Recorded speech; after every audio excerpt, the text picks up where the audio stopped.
Bless up for tuning in to Project Chaney. Magic happens when you question everything. Conspirituality becomes reality, weirdness is welcomed, and it's okay to change your mind. Big up yourself.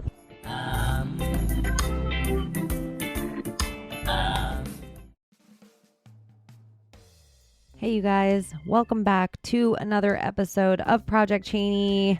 As always, I'm Chaney, and this has taken way too long to get to you. Way too much recording. Let's see if I can make it through this one without deleting it.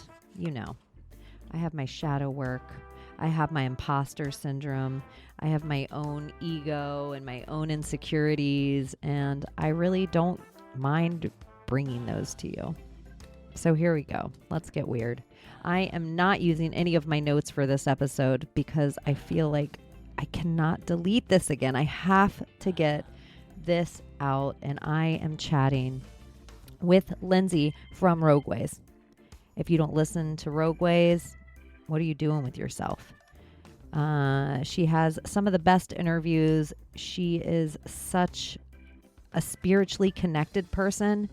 And she is something great for me, as I sound like a girl, but some of the ways I think and carry myself and logical masculine, it feels like in a way Lindsey balances that. She feels the same to me. Like, I feel like we're like two dudes sitting around with our dicks in the dirt. And no one would guess that probably, but it's the energy that I like about sitting with Lindsey. So anyways, before I get into introducing that show, let me say hi to you guys and tell you about a little bit about my trip to Nashville. I went and met my internet friends in real life. I met Peyton, my internet friend in real life. He's the only one I got pictures with, actually. I went to Nashville and I hung out with My Maria 777 and Sam Tripoli. I went with my really good friend Alex, and we explored Nashville a little bit. And we went to a comedy show and had an out-of-body experience or two. Yeah, the comedy show was definitely crazy, you guys.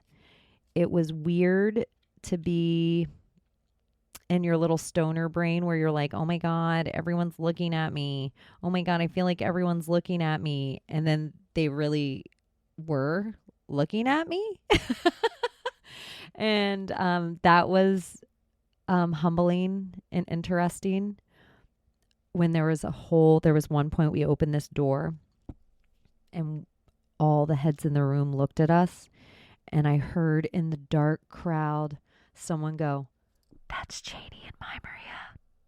And I was like, let's get out of this room. Let's get out of this room. Let's get out of this room. I had a panic attack. So if you went to that show and you saw me and My Maria walk into that room with Alex and saw us leave that room really quick, I'm going to blame it all on me, but I know they felt the same way. We had to get the fuck out of there.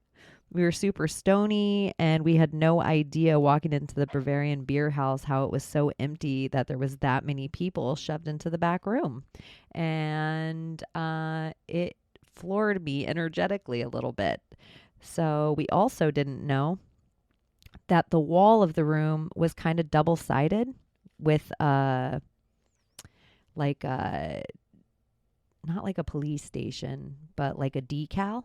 So they could see out and we couldn't see in. And so we were completely unaware as we sat on the other side of the wall and acted like assholes, like clowns, and did shots of tequila, that everybody inside the room could see us.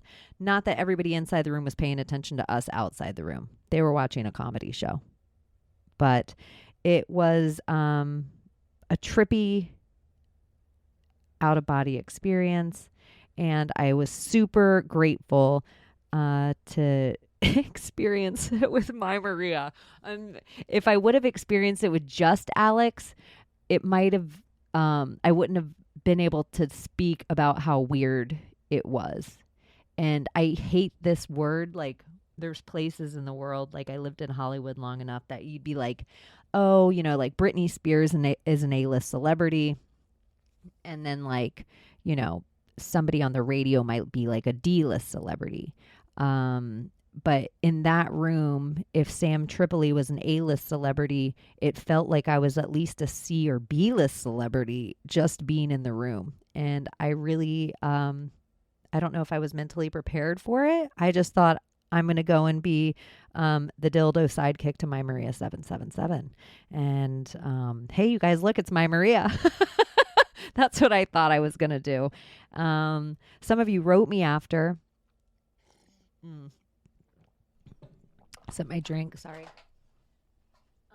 Some of you wrote me after and said that you wanted to come say hi to me at the show, but you were too nervous. And I really wish you would have. I was nervous too. I was the most amount of awkward. And My Maria was the most amount of awkward. We were all collectively awkward together. Sam was the most amount of awkward. Like, we all got to be collectively awkward together. And I really wish you would have come up and said hi. So if you didn't, I hope that one day we will get the opportunity to be in the same room again and you will come say hi to me.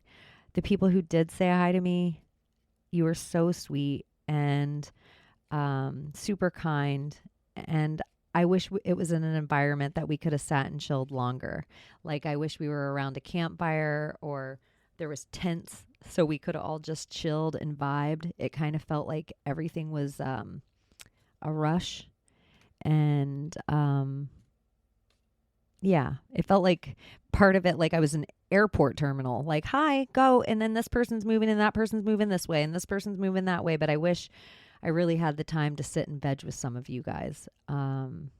Overall, it was a very interesting experience. And I'm so grateful that I had the opportunity to do it. I'm grateful.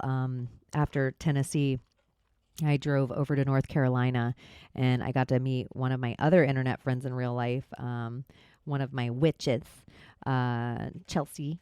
And so I just feel really lucky in this internet world that we've been holding lines for each other, that I got to hug a few people in the flesh, that I know they're real. And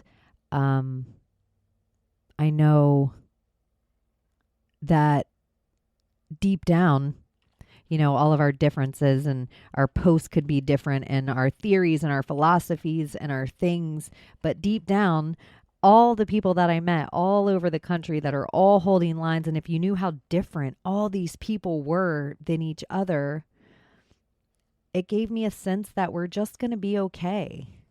Like, if we just stop listening to the media and to the news and to whatever World War III propaganda, gas shortage, nonsense plague they're telling us about this week, we're still the same people we were 2 years ago. We're still the same people we were 10 years ago. We still have the same traumas and the same things that make us laugh. And there's a part of getting back to a normal that is very important. And so much about my trip felt so weird. But it wasn't that the trip was so weird. It's that I was decompressing from being in prison. We've all been kind of trapped in living these lifestyles that aren't necessarily our life to live, but we're dictated and repressed and closeted. And, there's something about it now that we close in on that 2-year mark. This is the week. This was our last quote unquote normal week 2 years ago before we flattened the curve. There's something about us just moving on and acting like it didn't happen and just be talking. They're like, no, there's no tickers anymore on the side. No more COVID's even mentioned. Everything's just going back like it never happened. And that's not okay with me either. It's not okay with me either. I cannot go back like the last 2 years didn't happen. I feel like I'll get so angry if somewhere the truth of that bullshit of the lockdowns and the fake plague, if somewhere in the vaccines and the masks and the shutdowns and the blah, somewhere if we don't get validated that this was all bullshit, I just don't know what I'm going to do. I feel like my feet are going to turn into flames and I'm going to rocket until I bust through the firmament and then the ocean drains in from space. I'm going to cause the great flood. The next great flood is going to be because I just can't take it anymore. So, yeah, I feel about, convoys come and go. No pun intended. We kind of knew it was going to. If you've listened to my last shows, Lindsey and I talk a little bit about the convoy. And it's not because good people aren't doing good things. It's not because bad people aren't doing bad things. But when the news is telling us about those things, it's not real. And so the thing that the news is telling us all over is this Russian-Ukrainian war. Y'all, Ukraine should only make you think of one fucking thing. When you hear Ukraine, you think Hunter Biden's laptop. Hunter Biden's laptop. All of the Bidens, the hundreds of millions of dollars of embezzling. It seems like Ukraine is a whole front. You can look at their imports and exports, what they give out, what they get back. Yeah. This is no surprise to me that we're here. And it's weird to me that we're in a place where if you take the most patriotic Americans, those most patriotic Americans like the leader of Russia more than their own president of their country right now.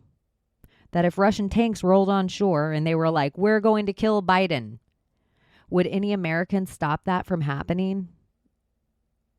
Would, a bunch of BLM get in the road in front of the Russian tanks and they're like, no, not Joe. I don't think so.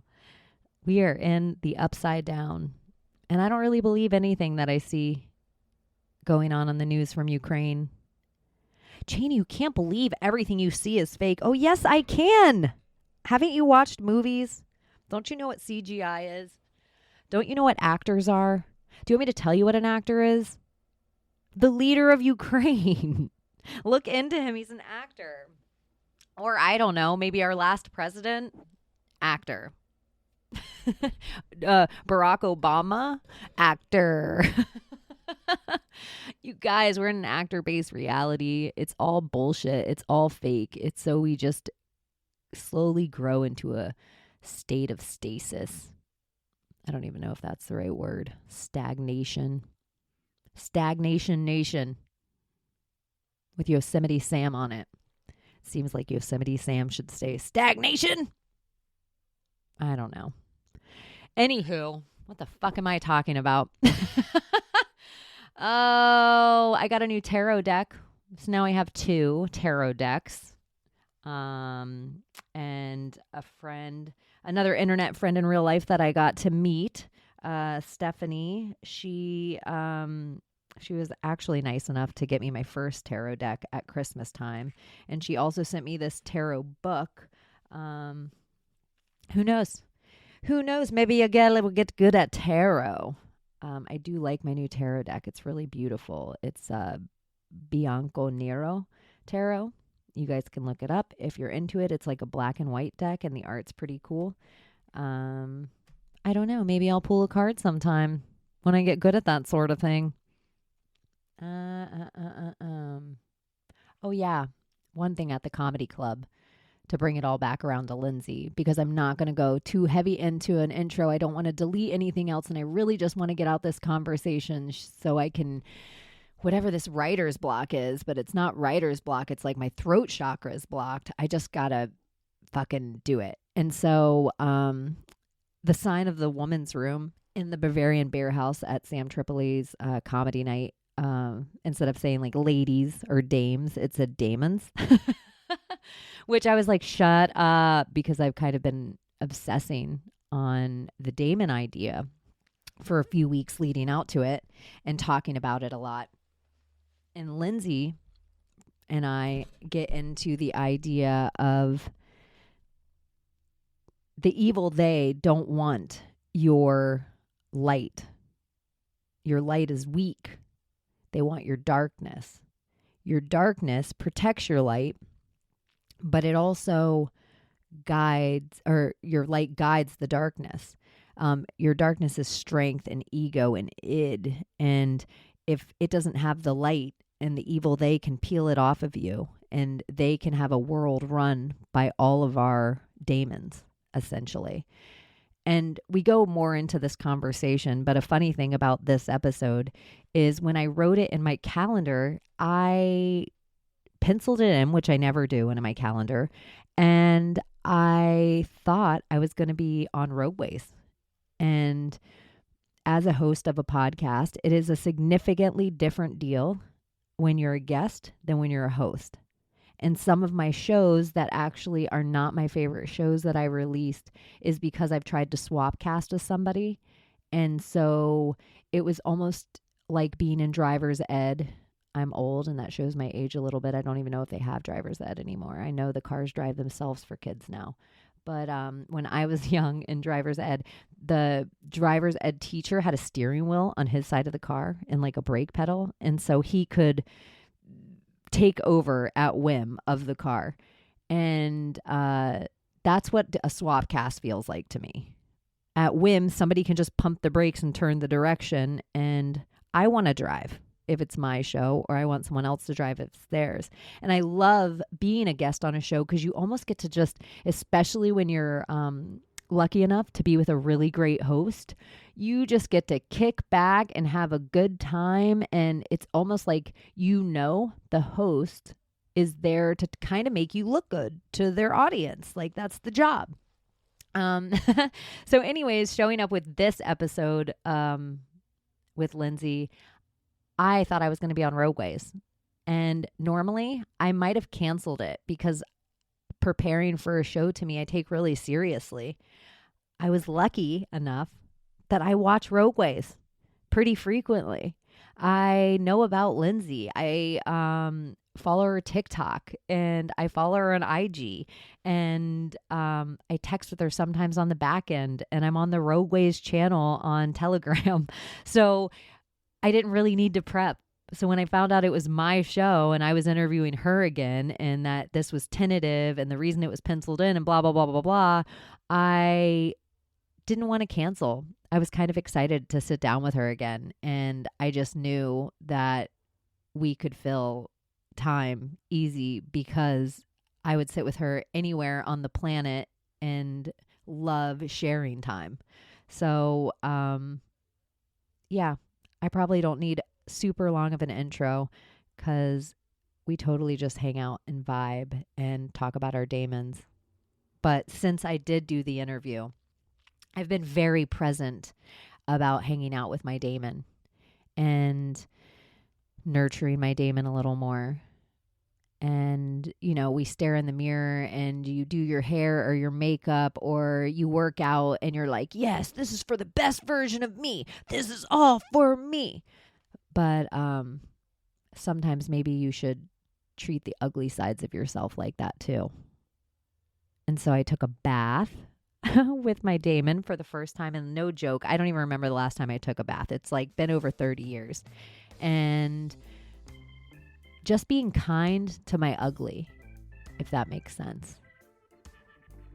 I don't know. Maybe after this episode, it'll make more sense. But I feel like if I keep talking somewhere, I'm going to delete again, you guys. And I gotta get out of my own way here. So you can go to rogueways.org for all things Lindsey Scharmyn. And she is a spiritual teacher, and she is a creator of beautiful things, and she is an incredible writer, and she's kind of like a Renaissance woman, a Jane of all trades, master of some. All right, you guys, I love you. I will be back sooner than later. Enjoy this sit down. Love your microphone stickers. After I was staring at everyone's microphone forever and ever and ever, and I was just like, I wouldn't ever have walked around high school with that book. But I was talking to Megan from Truzilla, and she was making me die laughing when she first got her microphone, because she was like, I'm gonna tie like Steven Tyler bandanas to mine. And so that's when I was just like, I'm gonna just at least put stickers on mine before you even get a chance to tie a bandana around yours. So yeah, I'll just bedazzle mine and put like fake plastic flowers on it and make it really like country. This? Yeah, like the sunflowers. Yes. Like one of those signs, you do it in fake wood decor. Live, laugh, love. Yes. Just like beach bleached, but not actually. It's just plastic from China. You put life's a beach. I love it. That would be so not your vibe. No. Like, that's why it's so funny. Just do it anyways. Okay, I should start. Right. Lindsey Scharmyn from Rogueways. Welcome back to Project Chaney. I'm so excited to have you here. That was the first time I've ever been sung into a show, and I love it. Really? Yes. You've been doing this a while, and no one's singing. I should start singing more of my guests in. Well, I just had Foster Gamble on yesterday on Middle Path, and we do like a little practice at the beginning or a prayer or whatever people want to do, and he was like, sure, and he did this amazing one that I've never seen or heard before, where he's like, start at the lowest like pitch you can do, like oh, like as low as you can go, and then you go all the way up to the highest. You go oh. It makes your whole face change. And I was like, wow, I love this. He's like, yeah, you say Yahweh when you do it. That's like the oldest set of sounds, or like connecting series of sounds. And that's why it's God's name. And I was like, this is so awesome. That is awesome. That sound of the deepest deep takes some concentration to do too. I think I could do it even lower than I just did. That was actually the second time I've ever done it out loud. So you guys, I would have to do it from my diaphragm more than where I feel like I would do it from. You're supposed to, like do it from your deep in your torso. And I'm not. I'm doing it in like my throat. So I know I could do better. I know. There's and then important things in life. And not growling like not throat singing. Well, and it's similar, Gordon Hamill in the like Weaving Spiders and wherever else he's at, he talks about how all the vowels put together are Yahweh. If you sound them out like A-E-I-O-U, I-O, it's almost like Yahweh. I'm like, and sometimes why? And sometimes why? I-O-W. Yeah. It is Yahweh. Yeah. Well, it's not an accident. And sometimes why is funny because the yod of it all, and then the vowel to L, so vowels, and then if you take the L, the deity of L, and so it's interesting that they are like such the staple that we learn them separately from the other letters, and it's like we learn this certain set of rules around vowels, and then so it's A-E-I-O-U, and then sometimes Y with the yod, with all the symbolism. That is so interesting. I've never thought of that. Yeah, the vow to L, Yahweh. Well, then isn't Yahweh a dragon too? I've never heard that one. But if you think of it as this divine spark and this divine energy, that's almost always associated with dragons, right? And the Kundalini is that same energy rising within you, and that's associated with the snake or the inner dragon. So, but I've never heard that. Like a feathered serpent, I feel like Yahweh was. Quetzalcoatl. Yeah, kind of like that. And it's always the Yahweh and the Yeshua that you kind of hear about together. If you're going to keep that language, they always kind of, the Yahweh and the Yeshua. The Yahweh and the Yeshua. It's interesting.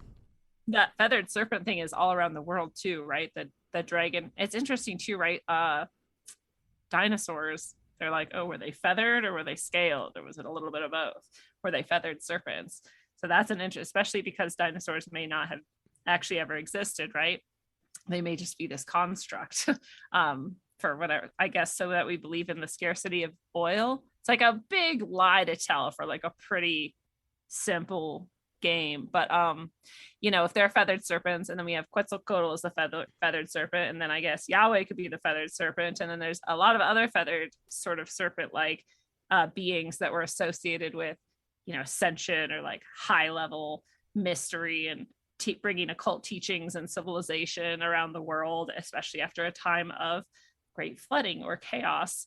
So yeah, why it's I don't know. It's weird that they'll just like throw these little jokes in with something that was already a lie. They're like, dinosaurs don't really exist, but let's tell people that they're feathered serpents, just to also give them. Why not just say they're dragons? Why, yeah, like why the lie of taking away the dragons out of lore? Yeah, maybe they.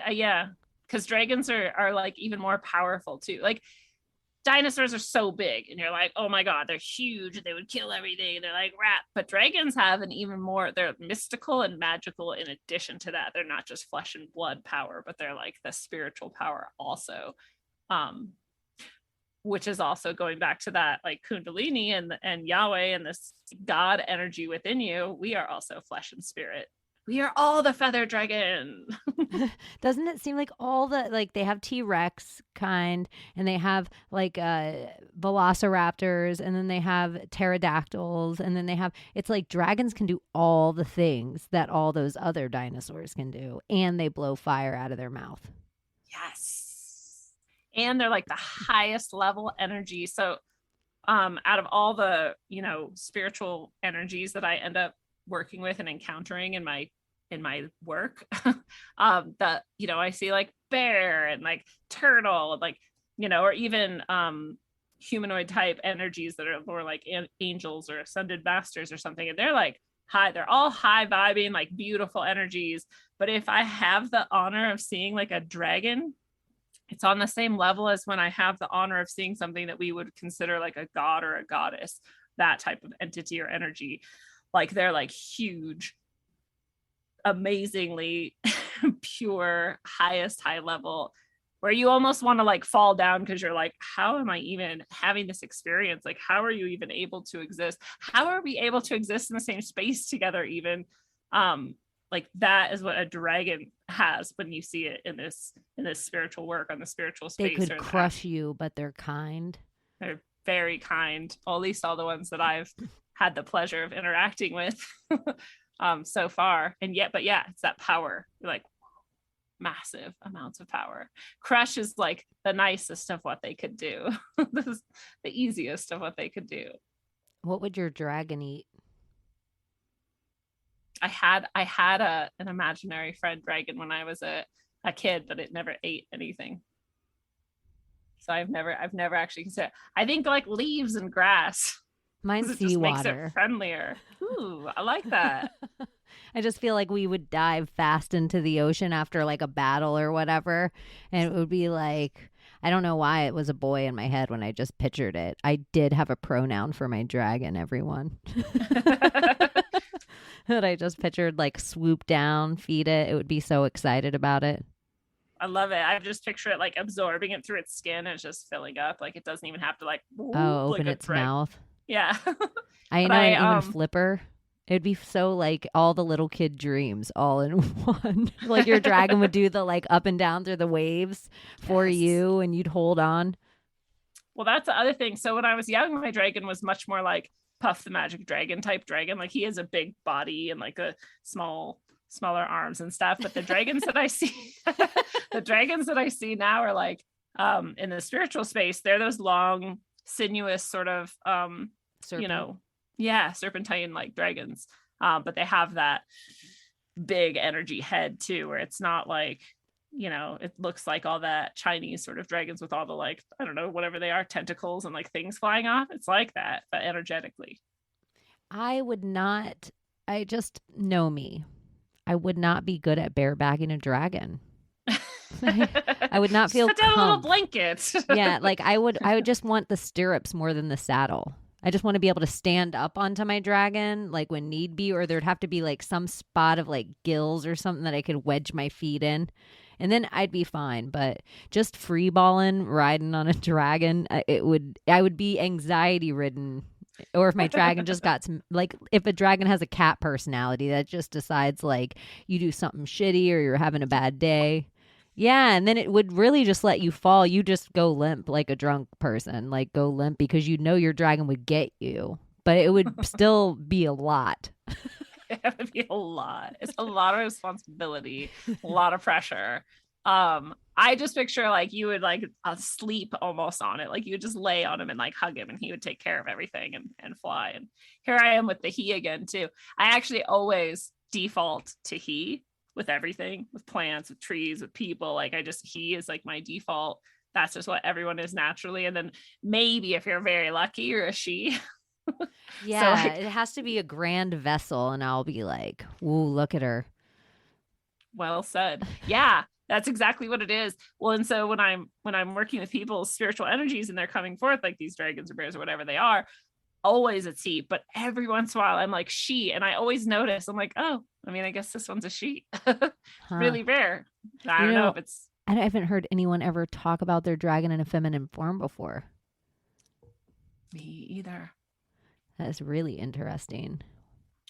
Maybe there are no female dragons, which in a spiritual way might make sense because that dragon energy is very active and outgoing. But if we go back to like the Kundalini side of it and that internal energy that you can work with and raise and purify and whatever, that's masculine and feminine. But then again, like, so if it's more androgynous than anything, I default to he.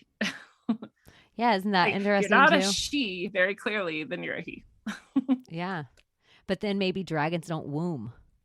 Maybe there's something about them that don't birth the same way. Maybe they don't lay an egg, or maybe they don't have. So maybe there is something that is missing out of them. That maybe the she is a divine thing we say.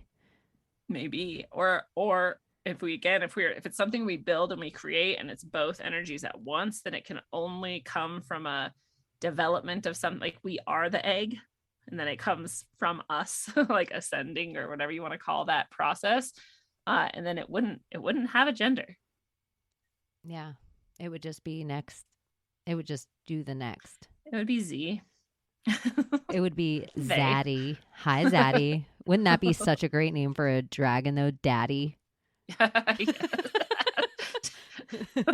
love it. Like if you gave, this is my dragon, Lisa. This is Lisa and Zaddy. But how it's rad. You gave, this is my dragon, Dragon B.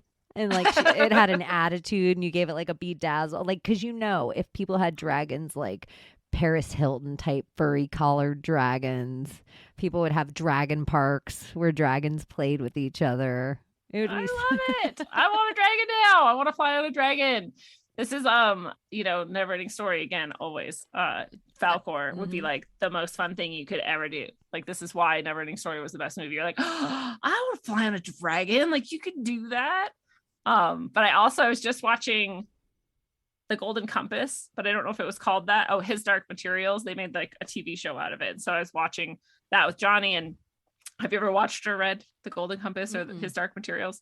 It's really, really cool, actually. It's super esoteric. It's super exactly actually what's happening right now, but it's in metaphor, right? So if you want me to spoil it, I can tell you about it. Spoiler alert. It's super old, so if you haven't, that's my favorite to say spoiler alert like a dick right before it's something that's like we're going to talk about 16 Candles. Spoiler alert. So in it, what they're basically doing is, first of all, the whole reason I brought it up is every human being in this world has what they call a demon, but it's that demon, like DAE as one letter, MON. But you can see it. It's not like in our world where it's like that's just part of your soul or your higher consciousness or your other, right?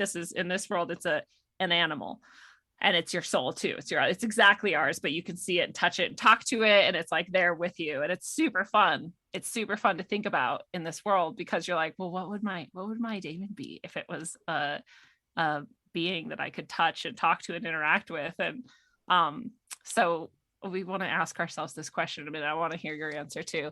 And in this world, what they're doing, the bad guys, is they're this religious global political organization that wants to dominate everyone and everything and control all of it. And so part of what they're doing is studying these other worlds that might exist and how they can somehow like access them in order to get more total domination or whatever. And so what they're doing, and to access these other dimensions and realms, is cutting children from their daemons. And this explodes a huge amount of energy that they can then use and access these other realms, which is actually what's happening in this world right now, right? Yeah.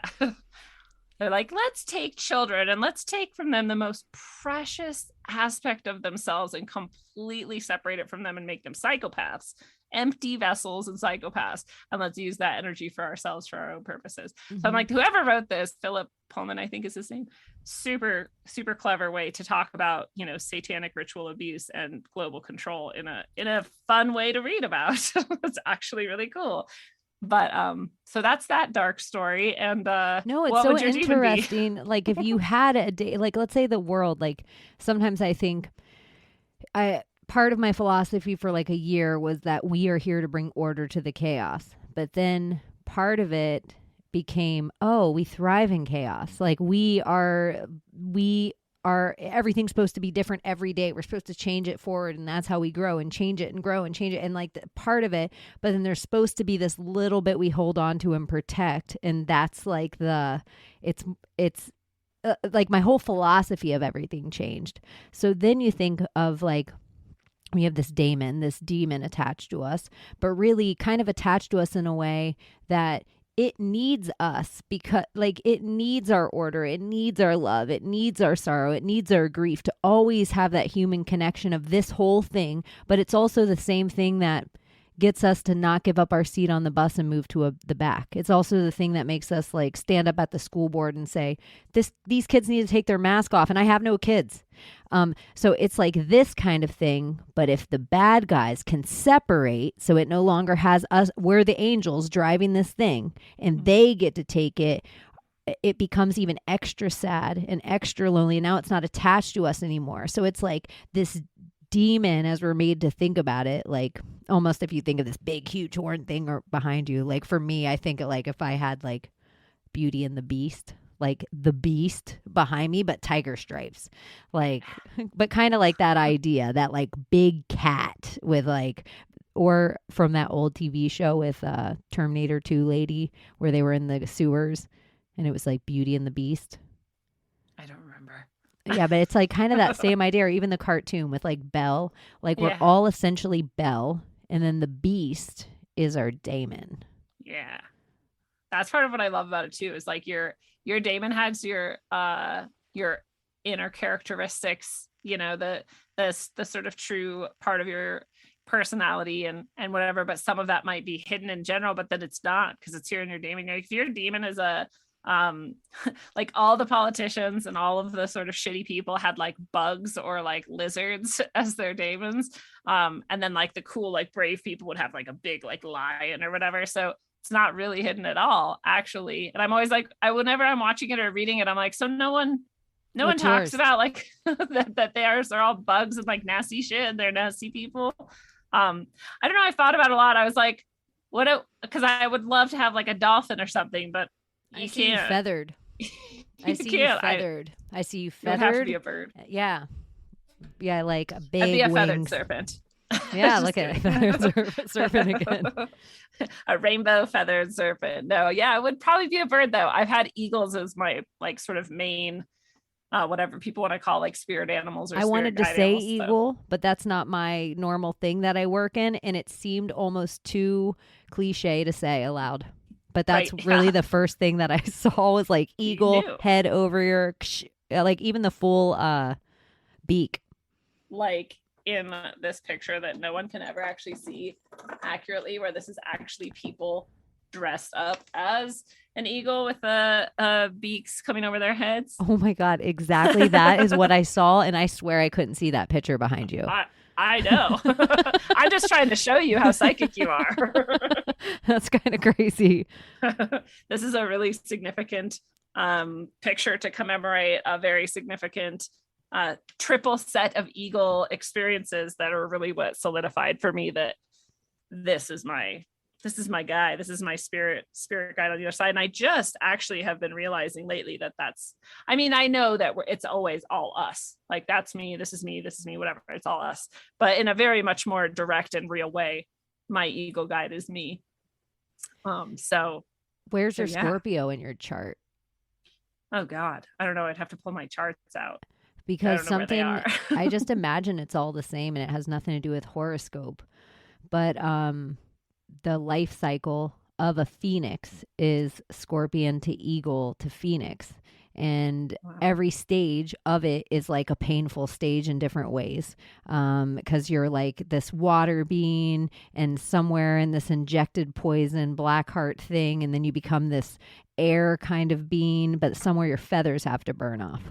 And that's where it's like the fear, but then you're, but I wonder I wonder if Phoenix is the next stage for all eagles. Stage.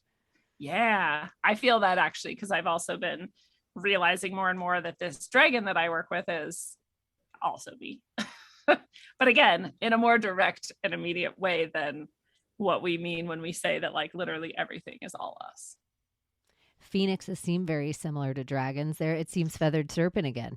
Yeah, they're the same.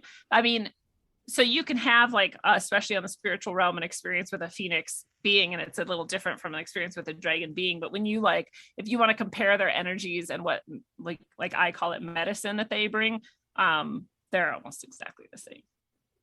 Yeah, they're very similar.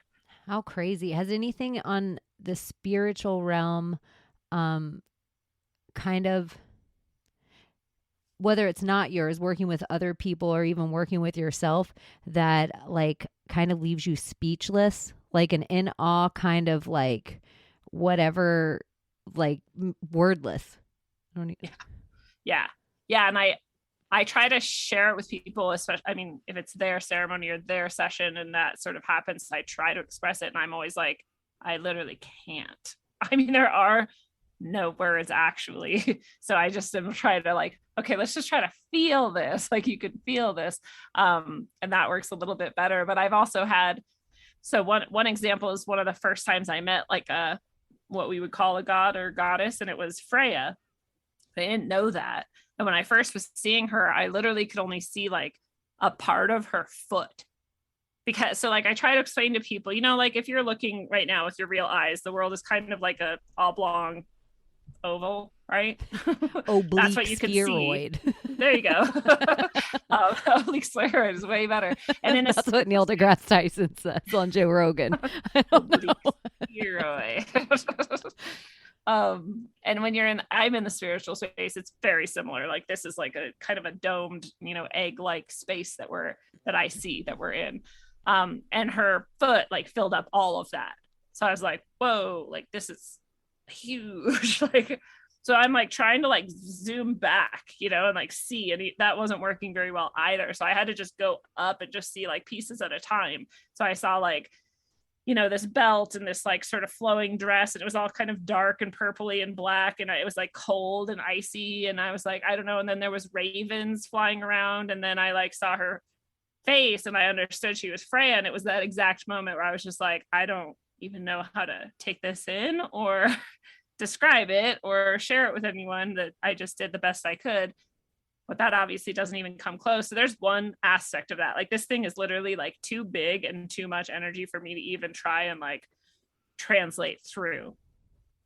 And then the other side is sometimes I will interact with something like a being or whatnot that literally just isn't a thing that we know.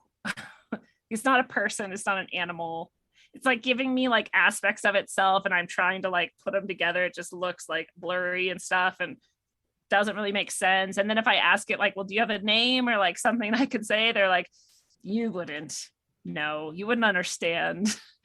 You don't understand me. Like they're like, you don't speak this language. You don't speak this language. Yeah, you don't have these words. And I even had one. You don't have eyes to see this.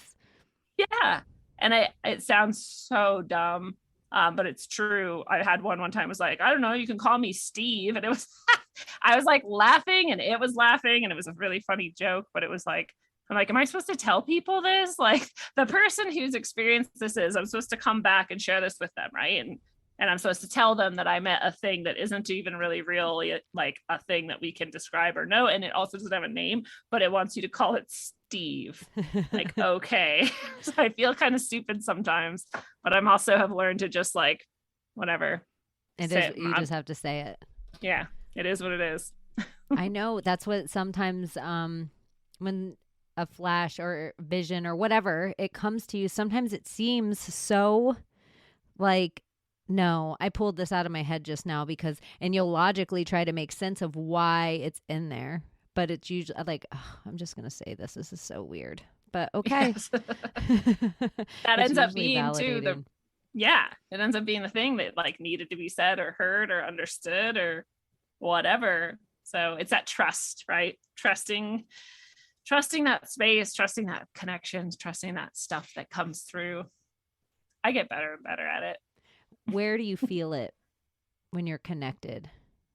What chakra do you feel it in? It's like heart up. I mean, I can feel things in any chakra, right? Like depending on what's happening. But my hell yes and my this is so good and nourishing and expansive and, or any of those types of associated feelings are heart up. And the heart is always the strongest for me. But like yesterday, I was doing a tarot reading and I'm always feeling like the connection is there. And I know that, I'm being guided to choose these cards and put them in these spots for this reason and stuff. And I can like feel that and sense that. It's that same kind of like general feeling of being connected up, heart and up for me. But I was about to start picking one card and this like energy just was like it like dropped in for that one card. And it was this like vast, expansive piece. But it was like heavy almost and like massive. So I felt it in every chakra, actually.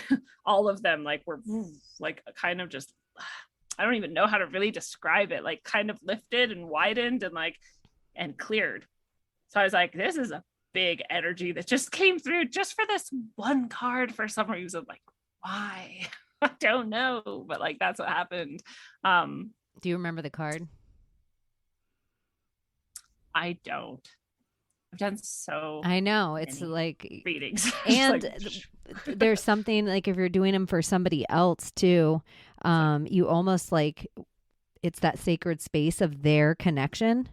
That's what I've realized with so much of the stuff. If it's not for me, I don't stay attached to it, even if I try to draw on it like a dream. But also I've finally learned that if I'm not ready for it, I don't have to take it. Yeah. That's the brand new, where it's like, I don't want to do this right now. I love that. That's so powerful, actually, especially when we're talking about the exact types of things we're talking about right now. Like if that heavy energy dropped down and I in any way felt uncomfortable, I could be like, nope, not doing this one or whatever, backing out anytime, and I had this really powerful student I was working with once actually. And he said to me at one moment after a while, he said, I don't want to open this door anymore. And I was like, oh, like, this is like very sure because he's super, super powerful. And I was like very shocked and surprised, but I was also like, you don't have to, like you can close it. You can close it. You can close it for the rest of your life and never open it again. You could close it and you can come back to it in like a month or 5 years or 20 years. You can do whatever you want. Like there's no pressure. There's no reason. And I always say too, to people who are starting to work with these things, like, first of all, I always say when in doubt, kick it out. If there's any kind of energy or thing you're working with or experience you start having and you're like, nope, don't want it, like kick it out of your space, say, nope, not doing it. And trust that if that's good, true, and beautiful, if it's in your best interest, if it's one of your allies or your guides, like they're not going to just abandon you and never come back. Like if you ever do want to open the door again, it's going to be there. They know they're waiting. They're like divine timing. Right. Because I think there are people who are like, oh, if you don't take it or you don't accept it, like it's gone, it's going to someone else. I'm like, yeah, God's just going to abandon you. Like, fuck you. Like, like, no, that's not going to happen. That's not how love works. So yeah, I love that you know that and are practicing that. And it's really powerful, actually. It's You are in brand control. new, brand new, brand new. Good job. Do you do cord cutting for people?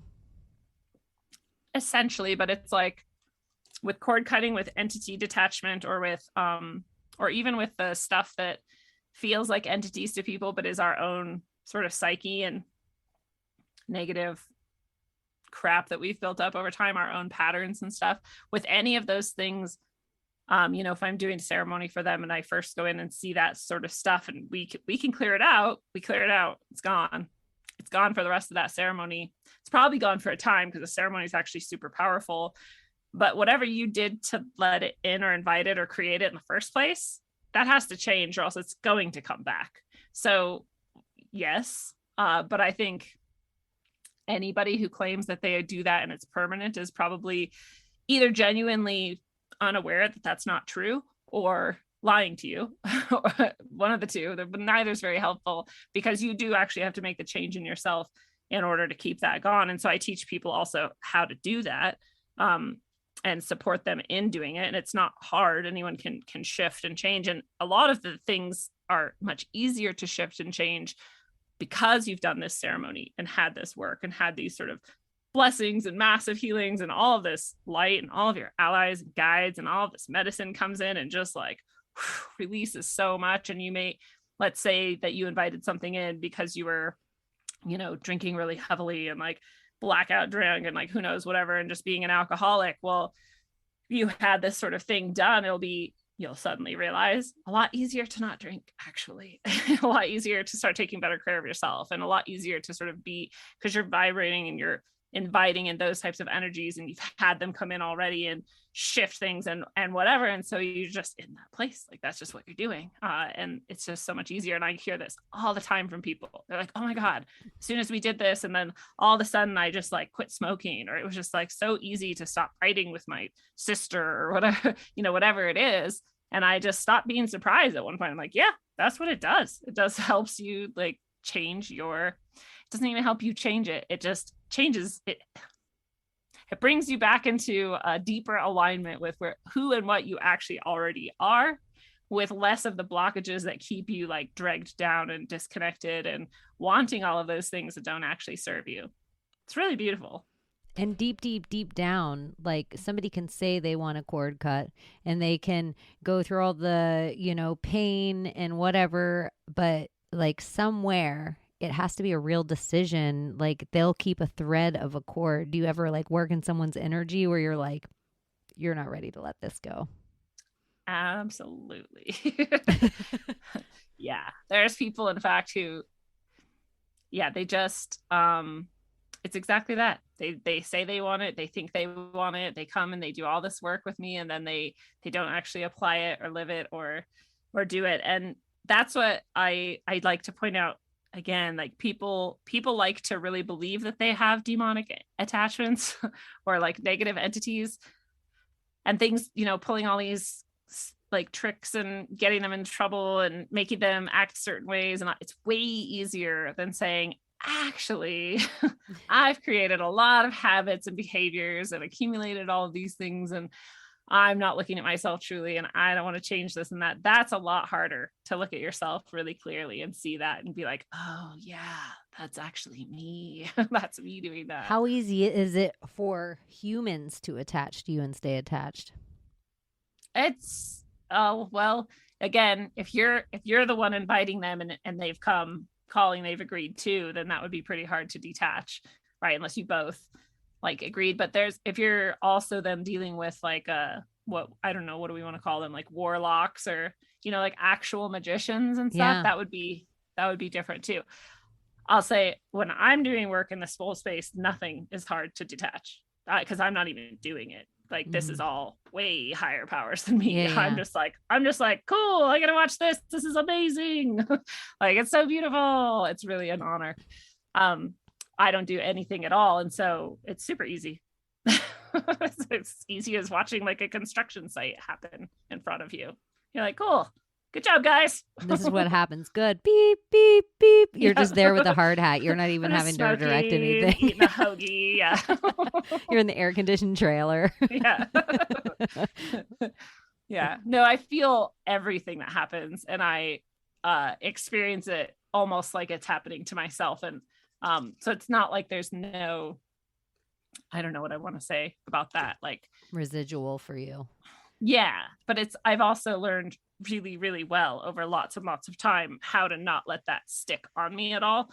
So if I see some pretty like dark, horrible things like pretty frequently, and people are like, well, don't you get traumatized by that? Don't you have secondary trauma? And I'm like, I really don't actually. Like it comes and it goes. And once the ceremony's done and the stuff is done, like I banish all that energy. And I, just like you were just saying, like if it wasn't for me, it's not for me, like it just goes. Like it's very similar, actually. It's gone. I can recall some of the especially like dark things, but they're not present emotionally or energetically with me. And part of how I understand that is possible because it didn't used to be as easy for me to be like that.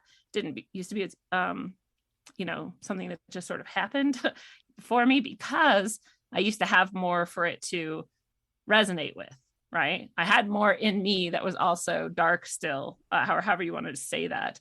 I had more in me that was left unhealed. And so it had sticking points, and I have a lot less of that now. So there's like not a lot left for it to stick to. I'm not in any way saying I'm perfect. Like I am not, but I'm a lot healthier than I ever have been. So there's just not going to stick as easily.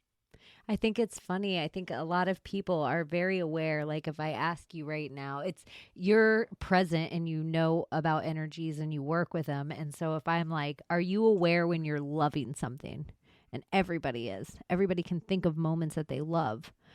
Are you aware when you're losing something? Yeah, how many times do people ask themselves that question? And then when you work in something like this, when you're aware that you can do it, or even if it's just like a superpower that's coming to you, it's almost a drug that you have to be so present in all the time not to do. But that seems like almost where you have to get Buddha and like, I have to breathe right now.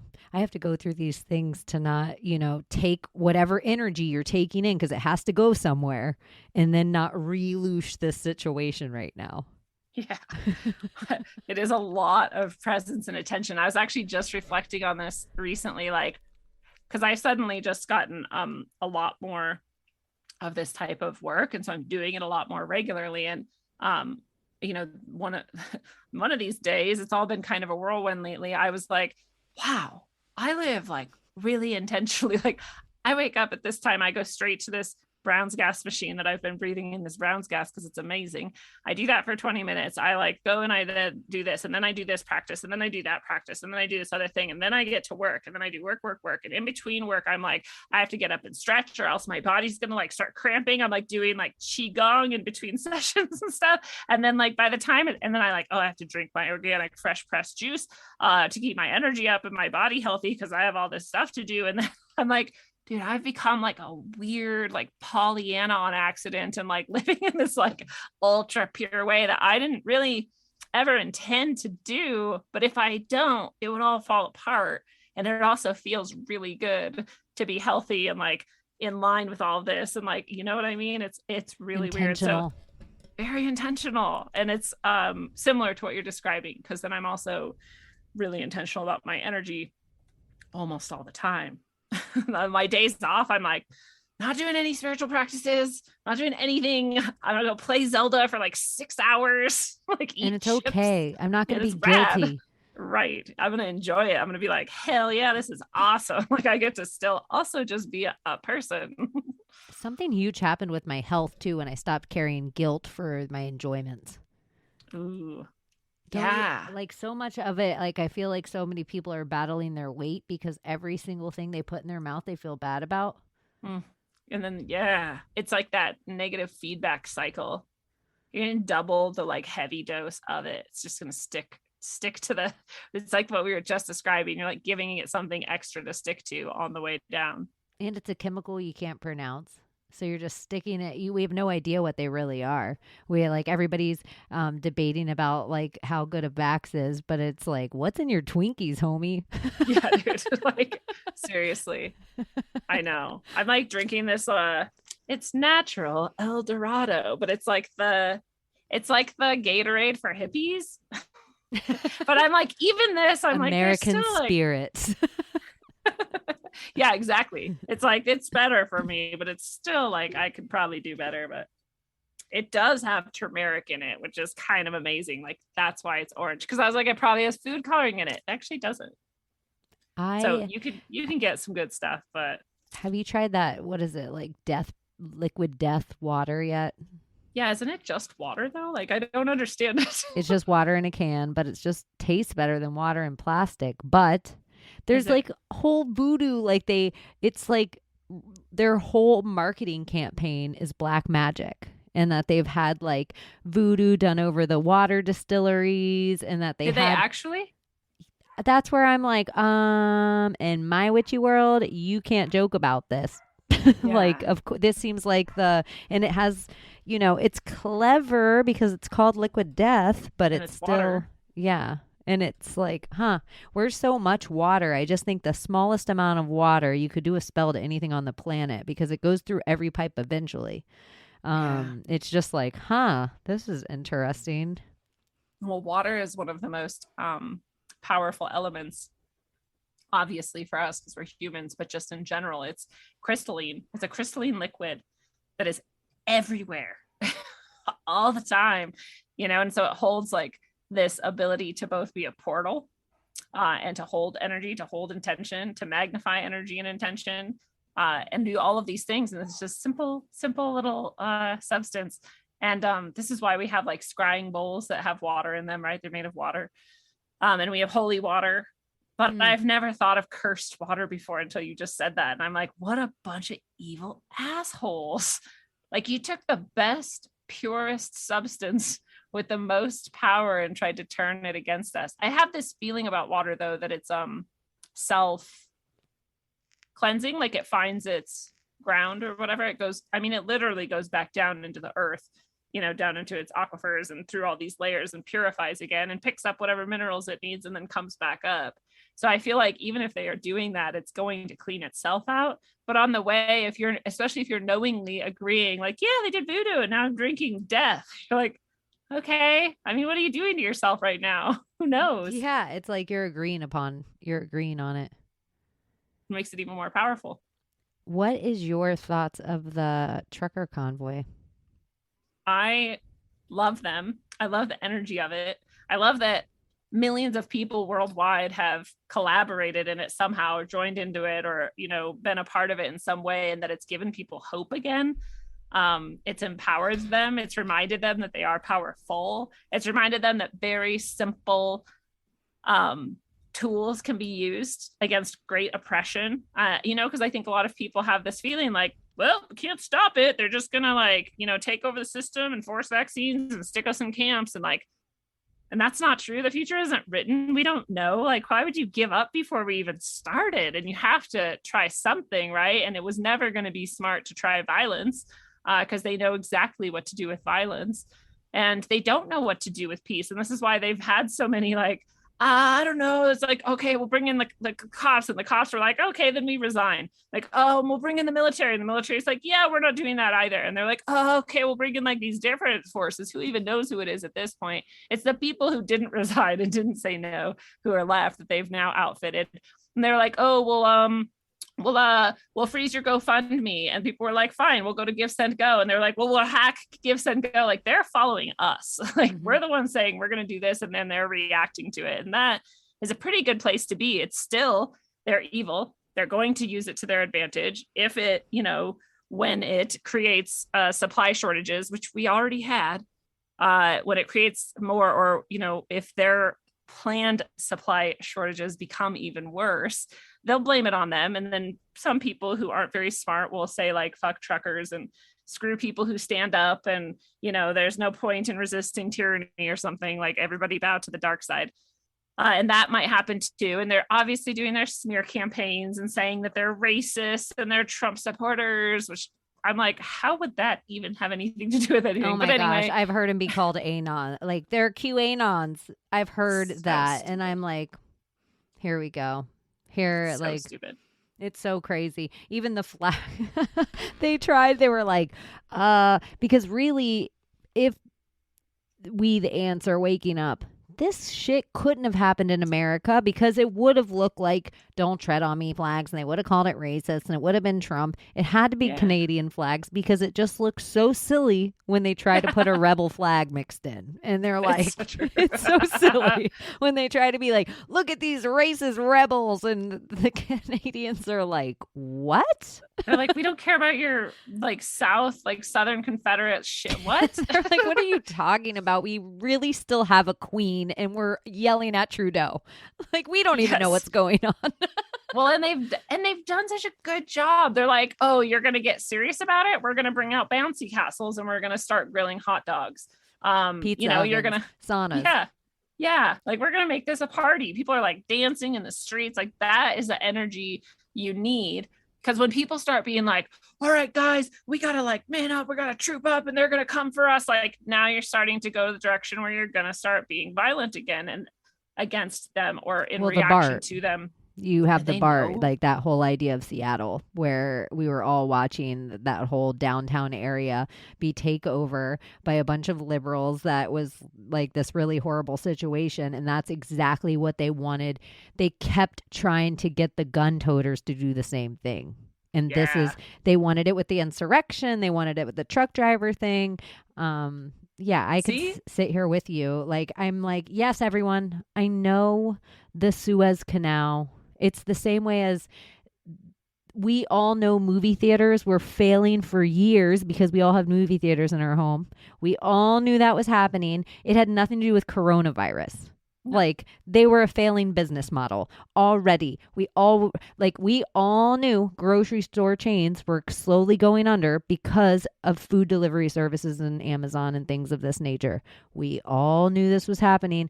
Coronavirus is not the reason. It's just the excuse. And so I'm like, the supply chain shortages were all happening because most of our stuff came from China and India. And you guys still refuse to accept that your toilet paper, you have no idea where it comes from. You have no idea what it's made of. You have no idea what you're just wiping in your router to your tutor every day. And the second that the news even gives you a little bink, whatever they tell you you're short on, you guys all go and hoard it. So it's like they dictate to you exactly what you're going to run out of every day. And all the fat cats probably are like, let's all invest in Charmin this week and tell them they're going to run out. Like, true. Let's all invest in bullets and tell them we're going to take their guns. But it's that same thing over and over again, that then if you think peaceful protest, one of the best things, we knew it was going to happen because we can only use what we have. And the biggest things we have is those semi trucks. It's the biggest thing anywhere in the country. It's the biggest thing we have. Yeah, they can use it against us. They can come and they can arrest all of us. But if we all drive our semi trucks in, it's going to take some time for them to tow them all out. Yeah. Like, and they couldn't stop the message from getting out too, right? Like, this is what they try to do with Occupy. This is what they do with anything that is actually effective and actually not a part of their original plan. They'll use it to their plan for sure, but they didn't plan for it to happen. And that's how you know, is they're not instantly telling everybody about it, because that's what they love to do. They're like, look at the thing, here's what you have to think about it. Instead, they were like, no one mention this. It doesn't exist. We're going to shut it down and get rid of it. And then they couldn't. And they're like, okay, finally it's out and everybody kind of knows we have to mention it now. We're going to smear it. That's what we do.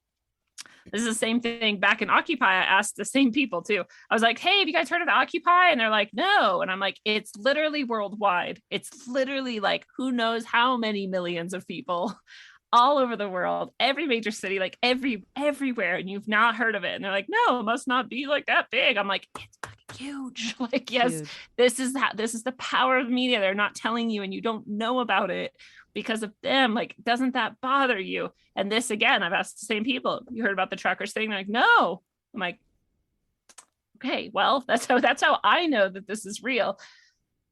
And I mean real as in real people are the main force behind it happening. And people are like, well, what about so-and-so and so-and-so who's like the leader? I'm like, did any of the other people involved say that was their leader? Or did this person just have some sort of popularity or get some sort of traction or get some sort of audience and then have all these shady connections and shit. That doesn't mean anything to me. I know, infiltration, not invasion. It makes me it makes me crazy when don't let the people who tell you there are leaders convince you there are leaders. It's the same rhetoric over and over again. Nope, we were doing this beforehand. We were all going to DC before Donald Trump decided to speak that day.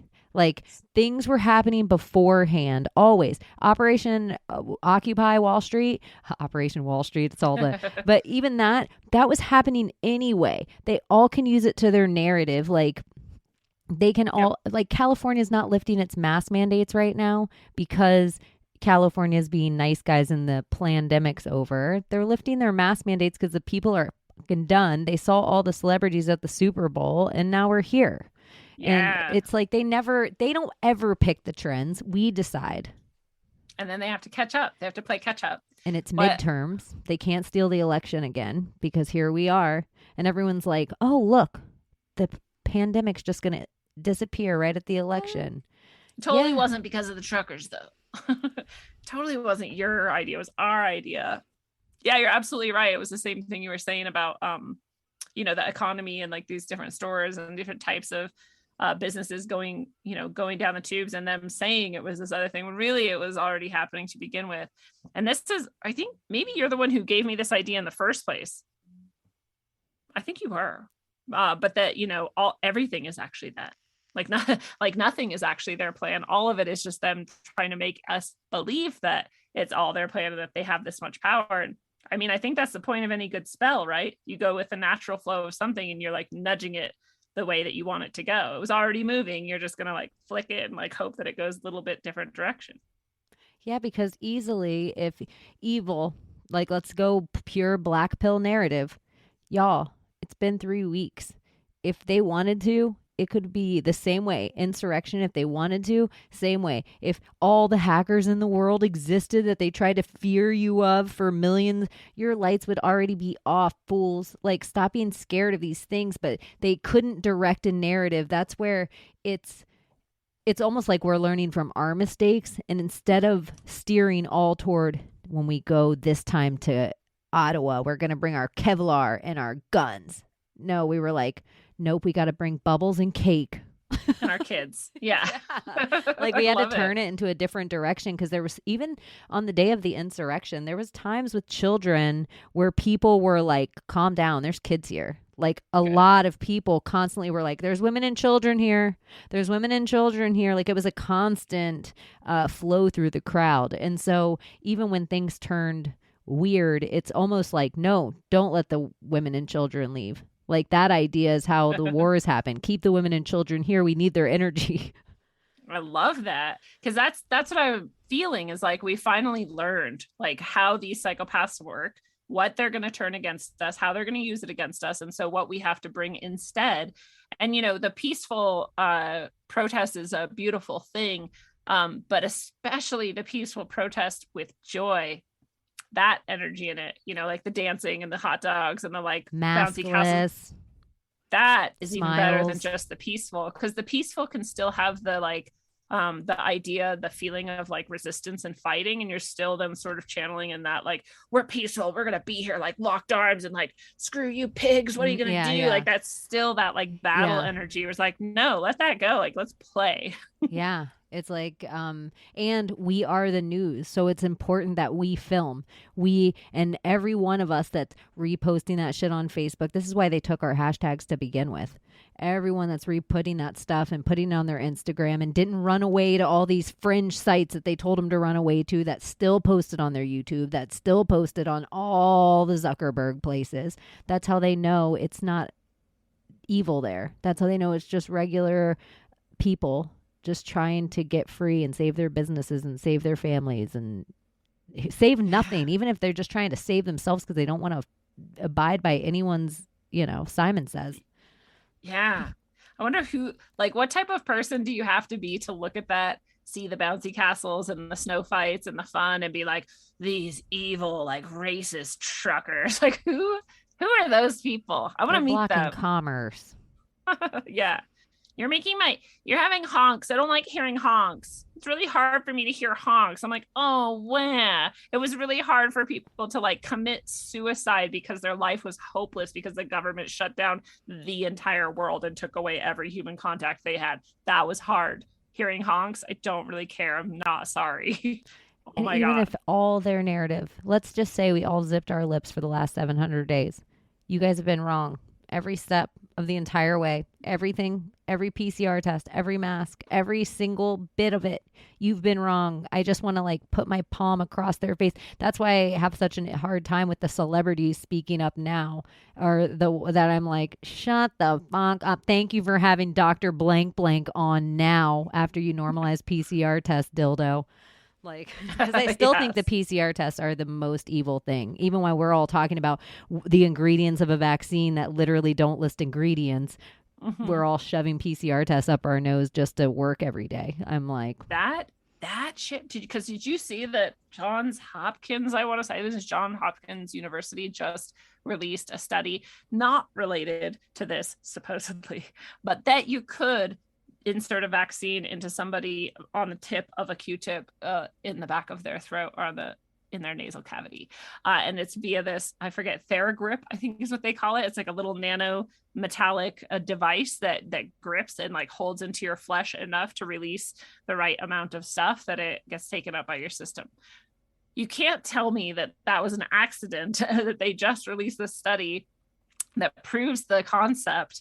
And then, you know, that the people who did all this didn't know that before they started. And that, because we were all asking that the whole time too, we're like, what are they actually doing with these swabs? Why are they going so far back? And like, that's not, if I can just like lightly sneeze and kill everybody in my, you know, vicinity from this horrible, dangerous thing, why do you have to go all the way back to find out if I have it?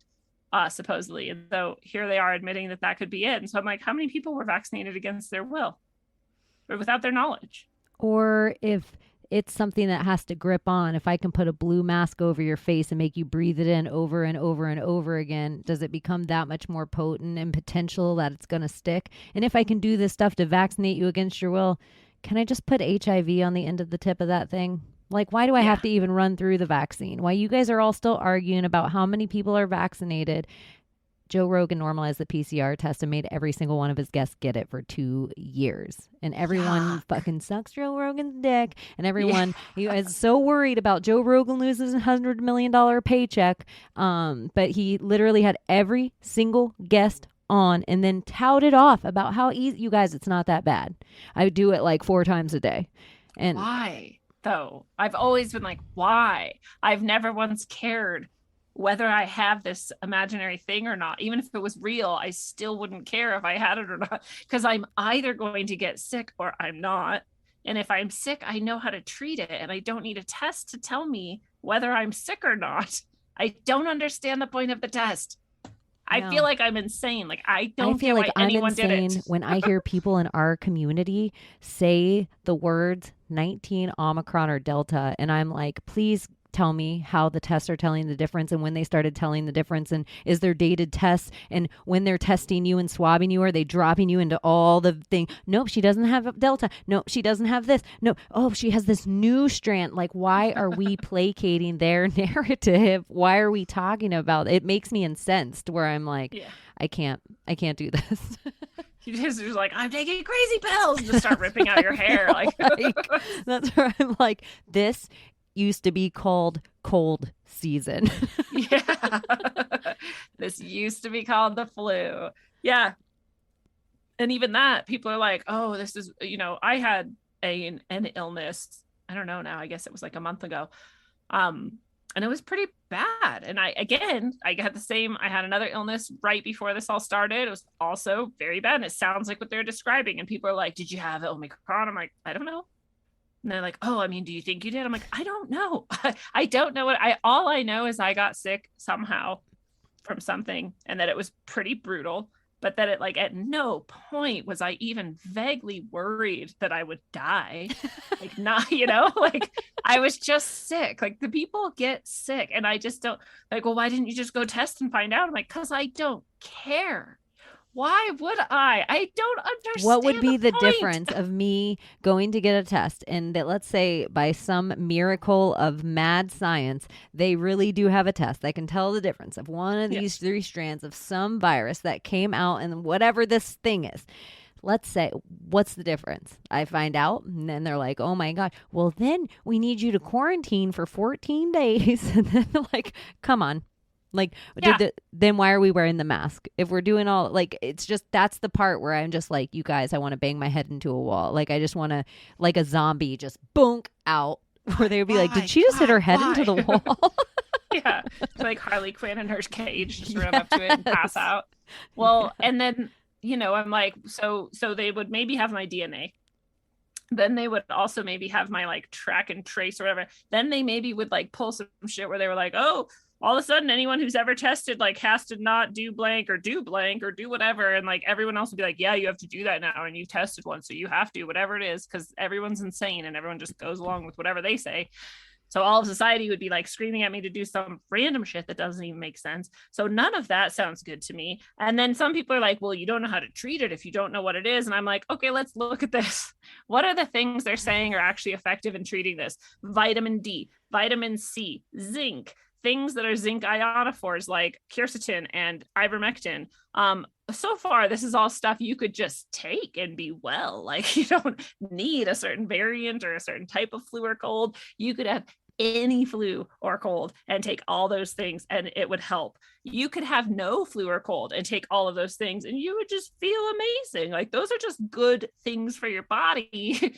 I'm going to drink a lot of water. Is that specific to a specific thing? Like, no, anytime you could drink a lot of water. Like, none of it makes sense. Just take care of yourself. I just go insane. I just don't understand. Well, and it's their Boca Burger meat, like all the like weird stores and the weird stuff they're feeding you, and sit inside your house and everybody's watching the same programs, like your little Super Bowl. Like, what is the equation? What is the exact equation that all of a sudden they're like, oop, it's a full moon, and you're like, I feel like I could peel my own flesh off today. Like, the energy inside me today is like, I'm rage right now. I'm rage against the machine, but I'm all internal because there's no reason for me to have this energy. And they're just turning up the 5G towers and turning up your shit. So who knows? Who knows what they're up to? And who knows if that's why I got sick too. Well, I've asked everyone. Let's beam this like at her and then see what happens. When was the last time you've had a vaccine? My last one would have been the what's it called? HPV vaccine, which would have been around 2005. And I got cervical cancer in 2006. I was going to ask, that's the shot right now that I think if you've had the HPV shot, you've gotten COVID. Oh, really? Because I was trying to figure out like what. But I know people who have had COVID and haven't had the HPV shot. Oh, well, I mean, because the men don't get the shot. Maybe. But in the same way as the HPV, the men were always carriers, supposedly, of HPV, but could never get tested. So the ladies had to take the brunt of that shot.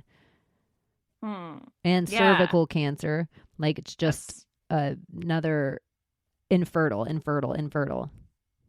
Yeah.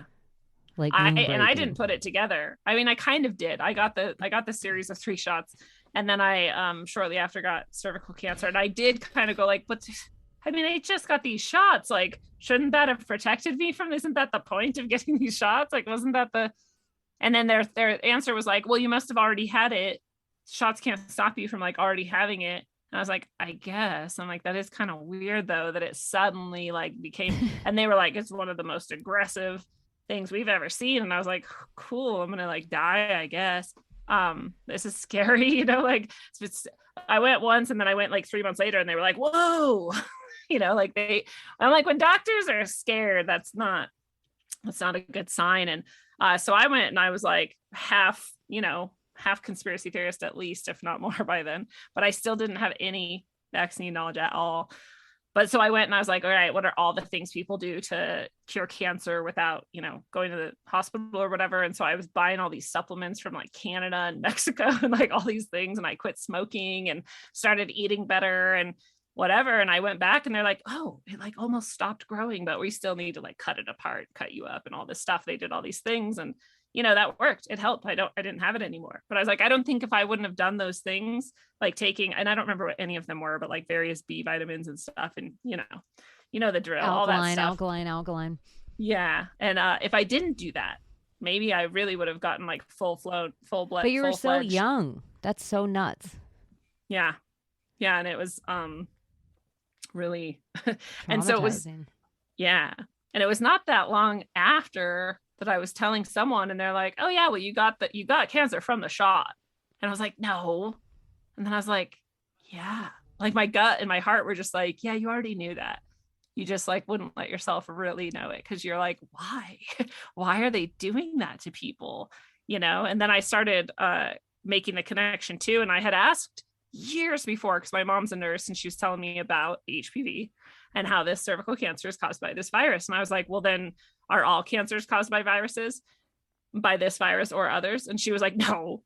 And I was like, well, how do we know? And she's like, I mean, people would know if it were true. And I'm like, well, does anybody asked or looked? And she's like, I'm sure they have. And I'm like, yeah, but do you know they have? She's like, no, they have to have. And that's it. That's all there is to it. And I'm like, this is why science stagnates and fails, is because people have that attitude. They're like, that's so obvious. If it were true, we would know already. And I'm like, but so since then, we've actually learned, supposedly scientifically, that tons of cancers are caused by viruses. So I'm like, I was right. I was right. And how many of us were given cancer? And we already know the cancer connection with the other very common vaccine that I'm blanking on. The one they give to everyone. Like, I think it's MMR, right? I don't know. I'm the worst with vaccines. Well, you can read like all the Dr. Mary's monkey stuff and whichever that is. It polio? It's one of the ones that like we've all probably had when we were kids. Smallpox, polio. Smallpox? Yeah, there's like the rubella, measles. Yeah, or maybe all of the above. But they're highly connected to cancers too. So I'm like, they've just been giving us all cancers and all these vaccines all this time, giving us autism, like giving us heart problems, giving us liver problems, giving us Epstein-Barr, HIV, Lyme's, like all of it. All of it is from vaccines. I'm like, sure of it. I don't even know if there's a single wild virus that exists in the world. Here's a weird one today that just came up. We were just telling stories about our 6th grade. I don't even know, like my 6th grade teacher came up, but like remembering that class reminded me of getting tested for scoliosis. And how creepy was that whole thing?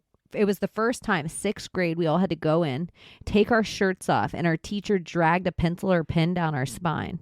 Like our doctors weren't doing that already. We were all up to date on our vaccines. We were all going to family practitioners and general practitioners and things like that. What in the hell? I haven't even been cussing a lot, and I cuss on my show all the time. What in the fuck were they doing to us I almost sounded like Jerry Seinfeld just then. What were they doing to us at school? It's true. It's like they were covering their tracks. Like they were giving us the polio, or they were giving us the thing, and they were trying to get out ahead of it. Like, look at what we're helping. But no, you probably gave a round of shots to all of us going into this grade. And so you had to start testing us for scoliosis. That's actually the year that that's how they found my scoliosis, was in that test. and then it also was very fast and aggressively growing. I'm really good at growing things no matter what they are. I feel like that is where we had to get vaccinated that year. It was like the year we were all about it. We were all in our elementary schools, and it was the first year that all of our schools were mixed, and we all had to get a new series of vaccines. And so It's like, who knows what they were up to. And it's right when you're going through puberty. Yep. And so it's like, most people. Oh, is this one's spine as she's getting taller, getting like, who knows what they're doing to us. We just take their blanket advice, and it's more bad science on top of more bad science. And so then somewhere along the line, when you really look back into it's a double-blind study off bad science. Yeah. Off bad premises with bad. Yeah. I was, it just reminded me when I was in Bahrain teaching over in the Middle East, and at a private school for princes and princesses of the royal family. like a couple times removed. It wasn't like the inner circle of the royal families, but it was like all of their cousins. And, that was the school that I taught at, and super ridiculously rich people. And this is why it surprised me that, and maybe I shouldn't have been surprised at all. This is like the ruling class, but I guess I just didn't think that they would be doing this to their kids. But it was 6th grade. I think I was teaching in 6th grade. I can't really remember now. But anyways, one day someone came into the room and they were like, all right, we're going down to like whatever and bring your class. And I was like, what? Like going where? Like doing what? No one told me. Like they don't tell me anything. I'm just a servant there. And they're like, yeah, bring your class. We're going down. They're going to get their injections. I was like, huh? This is crazy. What are you talking about? And all the kids were like, yeah, miss, we go down and we get our injections like a couple times a year or whatever. I was like, okay. I mean, like, wow, I had no idea. So I just followed them down to this room and they all lined up. Some of them are crying, but one of them passed out. Like it was like chaos and trauma, and they're just lining them up, and just some nurse is just like injecting them with shit. No, I don't even know what. I don't know if they know what. I don't know if anyone ever asked what, like, or cared. And then we just went back to class like it was totally normal and just continued like learning social studies and English. I have no idea. I was just like, I thought you guys were rich. I thought you guys wouldn't inject your kids with this shit. I especially thought you wouldn't do it as like a mass ritual of trauma. Like, this is so weird. So that just reminded me of that. Like, that blew my mind. It is like, and you wonder even that kind of thing for the teachers, like all these 6th graders taking their shirt off and then running. I just wanted to like hug them and be like, no, you can't have them. They're crying and they're like getting injected at school, which is illegal in our country. Yeah. That for them to get injected without the parents knowing. Like I always say, that's why Raggedy Ann was created. And that as an anti-vax thing? Yeah, there was like, I think it was a doctor, a psychiatrist, and kids were getting injected and vax tested at schools.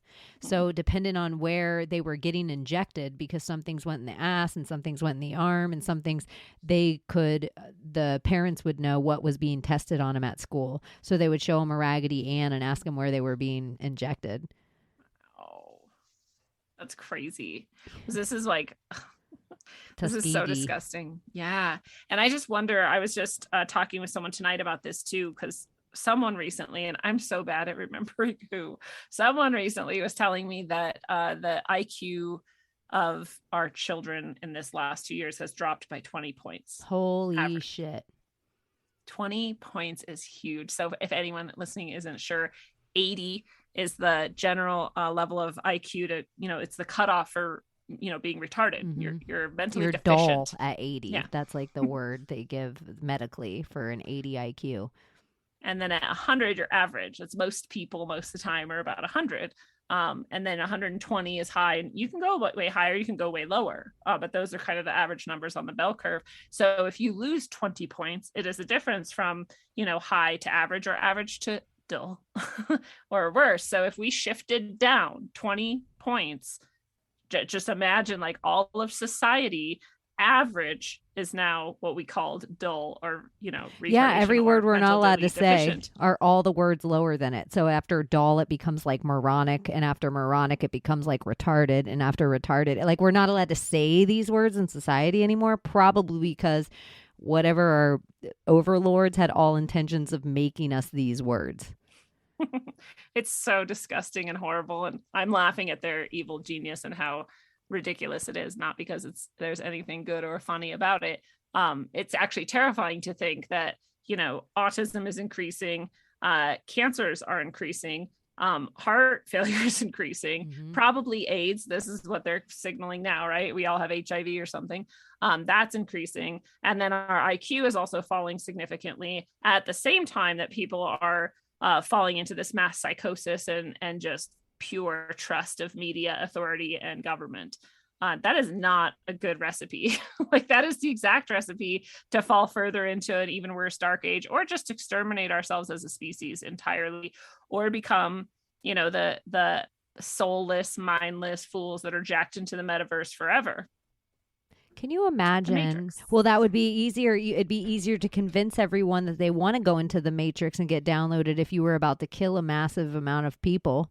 because people are so sheep that they're so much easier to hold a lemming's hand and jump off the cliff together. So it's, yeah, it's just super interesting. Like, you think if you were a good sheep and played ball the whole time, you wore your mask every day, you got your PCR test, you did everything, you took a knee. Yelled at the truckers. Yeah, you took a knee, you BLM'd your page black, you did all the things. You got your first vax, you got your booster, you got your third booster, and now you got HIV. You have HIV and you still have to go to the camp and jack into the metaverse, and now your IQ is 80. That was the hardest I ever laughed at a massive amount of people getting AIDS. But it was just like, man, with the, like, you have to laugh or else you go insane. But like, even it's ridiculous. A Super Bowl commercial. So, we're watching the Superb Owl, High Art, High Magic. And one of the commercials is, which I kind of think is funny, and it makes me think of like the time travel Project Looking Glass of it all, like almost a transmutation of something before it gets here, is they're normalizing this little box that goes in everyone's house that when you swab for HIV or coronavirus or whatever the diseases they're going to say out there, so you're okay, greenlit to go to school or allowed to go to a play or allowed to do anything, you can get this box, and it's connected and it's instant, and it's called Q, and the whole thing is trust Q. That was a real commercial, and that's a real product. 100% on the Super Bowl. So they paid for Super Bowl time for it too. What? Oh, how have I not heard of that yet or seen that? That's insane.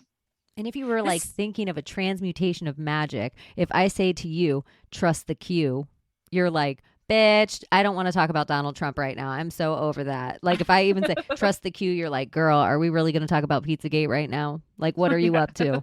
Trust the Q. It's like, oh, well, they could have thought of better marketing for their number one device they want in everyone's house to let them leave their cell than Q.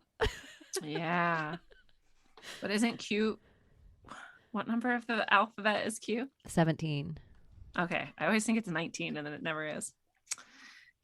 Yeah, that's insane. Well, this 1 is like plus when 7 people equals the meta. True.